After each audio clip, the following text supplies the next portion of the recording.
안녕하십니까. APCVD를 이용한 나노크리스탈린 바이레이어 그래핀의 합성에 대해서 발표를 시작하겠습니다. 발표에 앞서 저희 팀을 소개하겠습니다. 팀의 조장은 최영창 학생이 맡았으며 PPT 제작은 유영준 학생이 주가 되어 맡았습니다.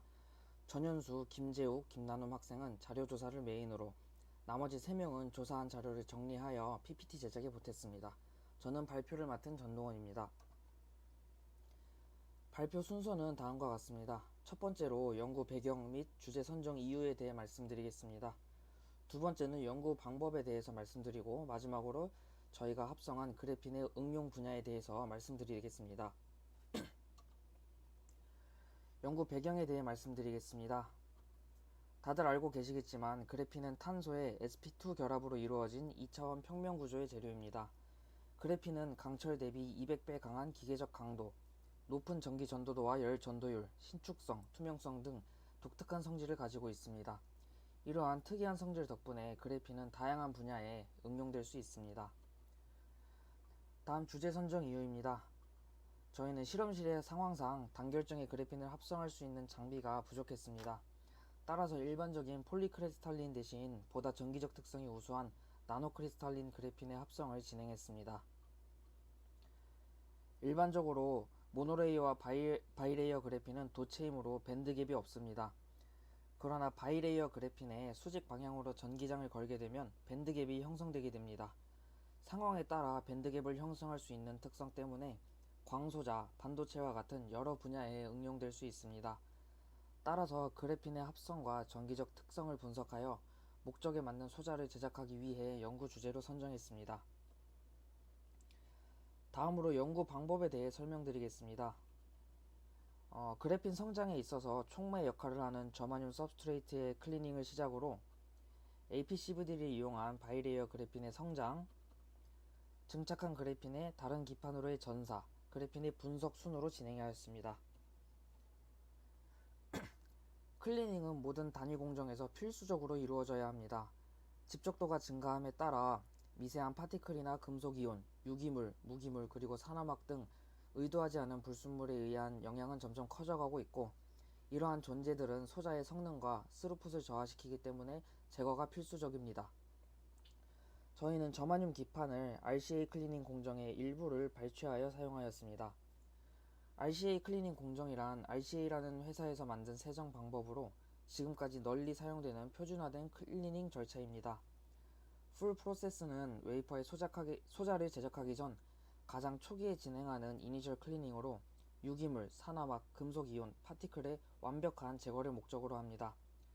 왼쪽 표에 나와 있다시피 총 4단계의 클리닝 스텝으로 이루어져 있으며, 공정의 모든 절차를 진행하면 확실하게 여러 오염물들을 제거할 수 있습니다. 하지만 많은 양의 케미컬들과 디아이워터가 소비되는 단점이 있습니다. 또한 강산 용액들을 다수 사용하기 때문에 금속 재료가 노출되는 표면에는 사용이 어려운 단점이 있습니다. 따라서 이니셜 클리닝을 제외하면 상황과 목적에 따라 풀 프로세스 중 일부만 채택하여 클리닝을 하는 것이 일반적입니다. 저희는 실험실의 여건과 안전상의 문제로 강산 용액들 대신에 아세톤으로 유기물을 제거하였으며, 동시에 초음파 세척을 동원하여 미세 파티클들을 제거하였습니다. 산화막 제거에 있어서 부득이하게 불산을 사용하였으며, 조교님의 지도하에 안전하게 진행하였습니다. 먼저 아세톤에 15분간 저마늄을 담가 유기물들을 세척하였습니다. 세척 후 아세톤을 완전히 제거하지 않으면 하얀 얼룩을 남기기 때문에 에탄올과 디아이워터로 각각 15분씩 추가 세척하였습니다. 모든 세척 과정은 초음파 세척을 동원하여 미세 파티클들도 함께 제거했습니다. 세척 후에 N2건을 이용해 디아이워터를 날려보내더라도 표면은 네이티브 옥사이드에 의해 친수성을 띠기 때문에 소량의 H2O 분자가 남아있게 됩니다. 표면의 H2O는 서멀시비디 과정에서 산화막을 형성할 수 있기 때문에 그래핀 합성에 악영향을 미치게 됩니다. 따라서 리액티브 이온 애처를 통해 O2 플라즈마 처리를 하여 의도적으로 표면을 산화시켰고 H2O 분자를 제거하였습니다. 플라즈마 처리 후 불산 수용액으로 산화막을 제거하고, 제거한 즉시 CVD 챔버 안에 투입함으로써 그래핀 합성을 진행하였습니다. 다음으로 서멀 CVD입니다. 먼저 챔버 내에 잔여가스를 제거하기 위해 10-8승 토르까지 고진공을 형성하였습니다. 불순물을 제거한 후 캐리어 가스로 아르곤을 200sccm, 수소를 100sccm 투입하여 760토르의 압력을 형성하였습니다. 이후 저마늄 기판을 챔버에 넣고 30분간 가열하면서 챔버의 온도를 930도로 맞추었습니다. 참고로 그래핀 합성은 고온에서 보다 빠르게 이루어지며 저마늄의 멜팅 포인트는 약 938도입니다. 이때 저마늄이 과열되어 녹는 것을 방지하기 위해 멜팅 포인트가 높은 텅스텐 조각 위에 저마늄 기판을 올려놓음으로써 저마늄이 과열되는 것을 방지하였습니다. 챔버의 온도가 안정화되면 프리커서인 CH4를 20sccm 흘려주어 증착을 시작했습니다. 증착 시간은 약 3시간 정도 소요되었습니다. 그래핀은 저마늄과의 촉매 반응을 통해 형성되기 때문에 증착 시간이 오래 걸리더라도 3층 이상의 그래핀이 쉽게 형성되지는 않습니다. 저마늄 기판 위에서 그래핀이 형성되는 과정입니다. 아르곤과 같이 흘려준 수소에 의해 저마늄의 표면은 수소 처리가 되어 있고 이 부분에 탄소 원자들이 들러붙기 시작합니다. 탄소 원자가 모이면서 표면에 그래핀 결정을 형성하게 되고 성장하면서 연속적인 그래핀층을 형성합니다. 이때 기판으로 100 방향의 저마늄을 사용하면 다결정 그래핀이, 110 방향의 저마늄을 사용하면 단결정의 그래핀을 성장시킬 수 있습니다. 일반적으로 방막을 증착할 때 고려해야 할 변수들은 다음과 같이 크게 4가지가 있습니다.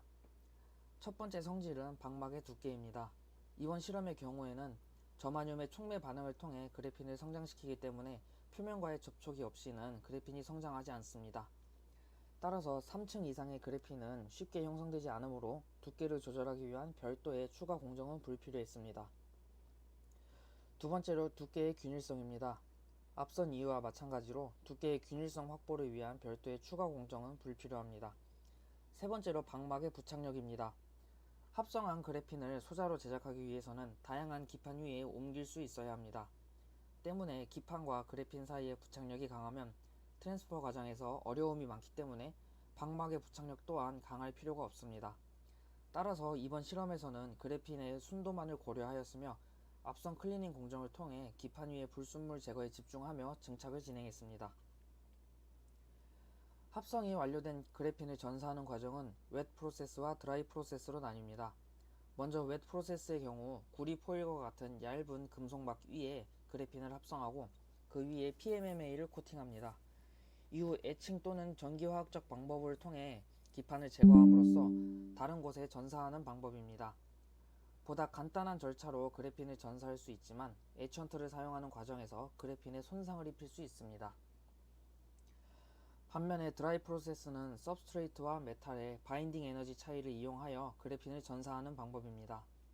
이 방법은 물리적인 힘으로 그래핀을 기판에서 분리해내는 방법이기 때문에 기판을 재사용할 수 있는 장점이 있고 에칭 용액에 의한 그래핀 손상이 최소화될 수 있습니다.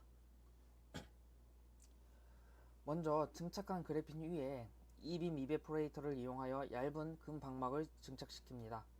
저마늄과 그래핀 사이의 결합 에너지보다 그래핀과 골드 사이에서 더 강한 결합이 형성되어 나중에 쉽게 뜯어낼 수 있습니다. 이후에 PMMA를 스핀 코팅을 통해 도포하고 TRT를 이용하여 저마늄과 그래핀을 분리시켰습니다. TRT는 서머 릴리스 테이프의 약자로 120도 이상의 온도에 노출될 경우 접착력을 잃어버리는 성질이 있습니다. 분리한 그래핀을 SiO2 기판에 올려놓고 핫프레스를 통하여 열과 압력을 가해 그래핀과 SiO2가 안정적으로 달라붙을 수 있도록 했습니다. 이후 155도의 핫플레이트에 베이킹을 하여 TRT를 제거했습니다. 다음으로 아세톤 증기를 쐬어줌으로써 PMMA를 제거하고 동시에 그래핀과 SiO2 사이의 부착력을 증가시켰습니다. 마지막으로 아이오딘화 칼륨, 아이오딘이 섞인 수용액에 1분간 골드를 에칭하여 그래핀을 SiO2에 완벽하게 전사시켰습니다. 저희는 이렇게 제작한 그래핀의 층수, 결함의 종류와 결함의 밀도를 분석하기 위해 라만 스펙트로스코피를 이용하였습니다. 분자는 빛을 받았을 때 들뜬 상태가 되고 바닥 상태로 다시 되돌아오면서 빛을 방출합니다. 빛을 방출할 때 입사광과 같은 파장을 방출하는 경우에 레일리 산란이라 부르고, 보다 낮은 에너지의 빛을 산란시킬 때 라만 산란이라고 합니다. 이러한 파장의 변화를 측정하는 것이 라만 분광법의 원리입니다. 라만 분광법의 장점으로는 비파괴 분석 장비이기 때문에 시료에 손상 없이 분석이 가능합니다. 특히 그래핀의 경우 다른 광학 장비로는 분석하기 힘든 정보도 라만 스펙트로스코피를 이용해 손쉽게 분석할 수 있는 장점이 있습니다. 이러한 라만 분광법을 통해 그래핀의 층수, 결함의 밀도, 결함의 종류 등을 알 수 있습니다. 2D 픽과 G 픽의 비율을 통해 그래핀의 층수를 알 수 있고, D 픽과 D 프라임 픽의 비율을 통해 주된 결함의 종류를 알 수 있습니다. 보다 정량적인 해석은 시간 관계상 다음 발표 때 자세히 설명해 드리도록 하겠습니다. 마지막으로 대표적인 응용 분야입니다. 그래핀은 높은 전기 전도성과 투명성으로 인해 투명 전극에 응용될 수 있습니다. 왼쪽 그래프는 모노레이어와 바이레이어의 면 저항을 측정한 그래프입니다. 보시다시피 바이레이어 그래핀의 면 저항이 모노레이어보다 현저히 낮은 것을 알 수 있습니다. 오른쪽 그래프는 그래핀의 층수에 따른 투과도를 나타냅니다. 그래핀은 가시광선 영역에서 거의 모든 파장에 대해 동일한 투과도를 보입니다.